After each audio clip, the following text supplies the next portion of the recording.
అందరికీ నమస్కారం మిత్రులారా. నేను మీ శేషగిరి సృష్టి అస్ట్రాలజీ అండ్ వాస్తు సిద్ధాంతి ఫ్రమ్ సికింద్రాబాద్. నేను ఈరోజు మీకు కర్కాటక రాశి డిసెంబర్ మాస ఫలాలు చెప్తున్నాను. ఈ కర్కాటక రాశి వారికి గత కొంతకాలంగా శని వక్రించి ఉండడం వల్ల అష్టమ శని దోషాలు ఎక్కువగా ఉండేవి.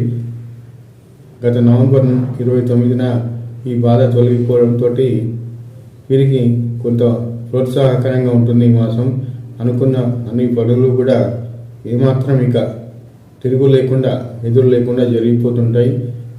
భాగ్యం ఇచ్చే శనీశ్వరుడు భాగ్యస్థానంలో ఉండి భాగ్యాన్ని పోగొతున్నాడు. వీరికి ఇక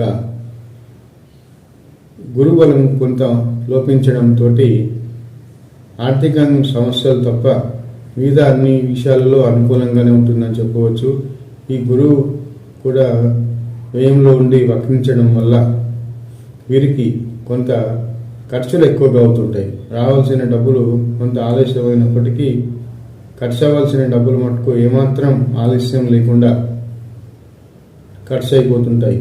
వీరి ప్రణాళికలు కూడా ఏవి కొంత ఈ మాసం 15 తారీఖు వరకు అనుకూలంగా ఉండదు. 15 తర్వాత క్రమేణా వీరికి కొంత శుభయోగం అనేది ఈ డిసెంబర్ 15 తర్వాత నెమ్మదిగా వస్తుంటుంది. ప్రయత్నాలు చేస్తుండండి, నిరుత్సాహపడకండి, నిరాశపడకండి. శనీశ్వరుడు మీకు ఇంకా అనుకూలమయ్యాడు.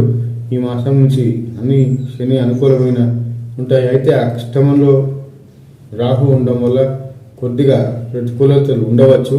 అయితే వాటిని బెదిరించి మనం ధైర్యంగా ముందుకు పోతేనే విజయం ఏ పనిలో అయినా మనం అనుకున్న రంగంలో మనం అభివృద్ధి చెందగలం.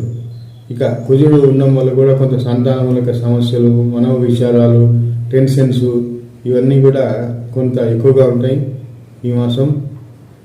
నా వీడియో మీకు నచ్చితే లైక్ చేయండి. మీ యొక్క వ్యక్తిగత జాతకానికి నన్ను ఈ ఫోన్ నెంబర్లు సంప్రదించి అపాయింట్మెంట్ తీసుకొని రావచ్చు. Thank you.